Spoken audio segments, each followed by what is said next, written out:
Hello. This video is a brief demonstration of the steps that you're going to have to take in order to set yourself up for the radical re-orchestrations assignment. So I'm going to take you through the following steps: downloading the MIDI files from Brightspace, importing them into Studio One, and then setting up the virtual instruments on each of the MIDI tracks in Studio One. So let's get started. First, I'm going to download the MIDI files from Brightspace. So I'm going to click on that link, and that will give me a compressed folder that will download, and I will extract that.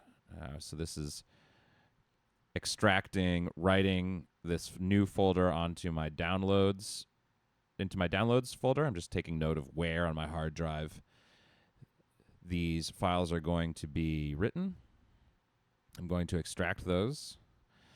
And now we've got this one single file. It is a MIDI sequence file, and this is what we're going to drag and drop into Studio One. So it's called Radical Reorchestration. And I'm going to open up Studio One now. And I'm going to create a new song, record and mix. Okay. I have a blank Studio One session, and if I go back to that window I was just in where my radical reorchestration file is, I will drag and drop into Studio One. Studio One has automatically recognized that this MIDI sequence file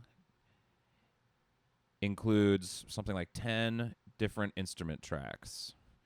So Studio One has set up these different MIDI tracks for me, and each track is going to be one instrument.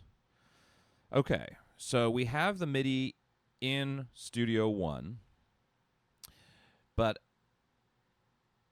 as we learned in the Intro to MIDI lecture, MIDI isn't sound. It's just what MIDI is messages. The messages are on, off, and velocity.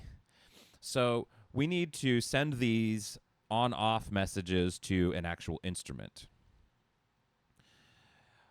So how we're going to do that is we're going to go over to the browser window in Studio One, click on Instruments, and under the PreSonus drop-down menu, you should be able to find a presence instrument. Drag and drop the presence instrument onto a MIDI track. Now, we have this presence instrument on the MIDI track, and we need to select a library of sounds. Right now, there's no program loaded into the presence instrument. So I dragged and dropped this onto this first MIDI track, which is labeled French horns. So I'm going to look for a sound like a French horn. So I'm gonna. So what I did is I went to this drop down menu that just says default. It's the presets drop down menu, and then I open up artist instruments folder, open up the winds and brass folder, and I'm just gonna kind of go down here and I'm gonna select French horns. Great. Now that I've loaded French horns in as a program, I can test this instrument on the keyboard below just by clicking on it with my mouse. And I can, so now I have an instrument loaded in, and I can test I can see what it sounds like. So I'm just going to press play. Okay. So you'll notice that I'm not hearing any sound. We could see the keys being highlighted here when MIDI information, MIDI messages were coming into this instrument, but we weren't hearing anything. The reason we're not hearing anything is, I don't know if you noticed, but the as soon as the second I pressed play, this volume knob went down to 0. Let me show you that one more time. So I rewind it to the beginning of my song, and when I press play, you'll see this volume knob immediately shoot down to shoot to the left. All right. So that means that somewhere in this MIDI file, in this MIDI track, there is a message that is telling this instrument to turn off the volume. And it turns out that in this MIDI sequence file that we're working from in this assignment, all of these tracks have that message at the very beginning. So we need to get rid of that message. So what I'm going to do is I'm going to double click on the MIDI track here. So double click. Now we're in the MIDI editing window. Here we see all of the notes, the note messages, note on and off messages in this window.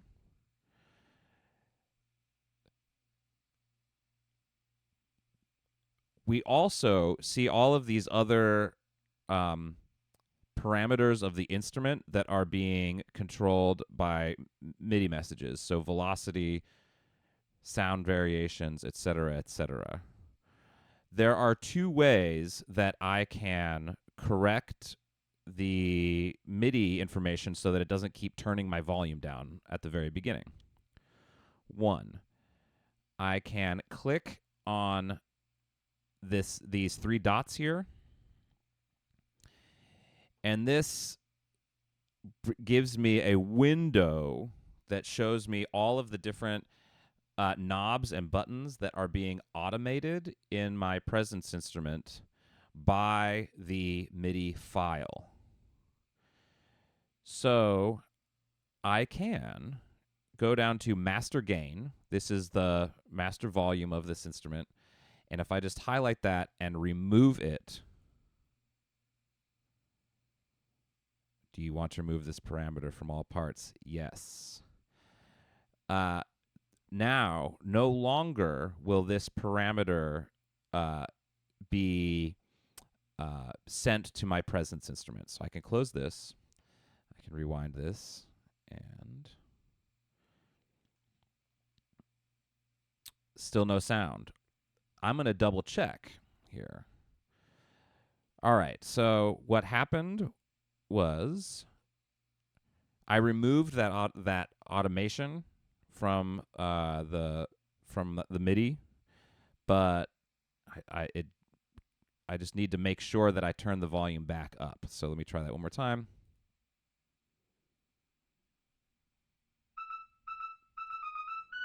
All right, I'm getting sound. Awesome. So let me take you through that one more time on the next track, and I'll show you the second way, the alternate way to remove the master gain volume change, or the volume change automation from the MIDI.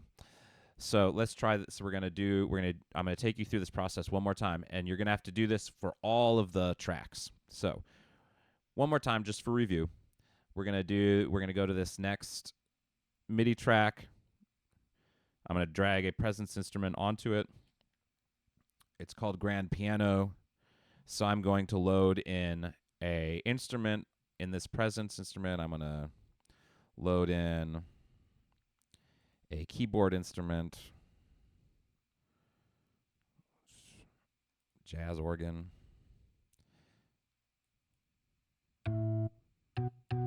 Sounds good. But of course, if I rewind to the beginning and I press play, oh, great. So it looks like I removed that by removing the automation from one track, it removed it from all tracks, which is great. Let me try it one more time here. just to make sure that it's working on all of these tracks, removing that automation just once. So this is a bass. I'll throw a bass on there. Okay. Great. And I just want to check really quickly that the volume automation is not affecting the bass part as well. Great. So that's what you have to do. You only have to remove the master gain automation from one of the MIDI tracks using those three dots, and after that is all set up, you should be good to go. And when I say good to go, have fun trying out different instruments and coming up with some strange sounds and turning this recognizable song into something new.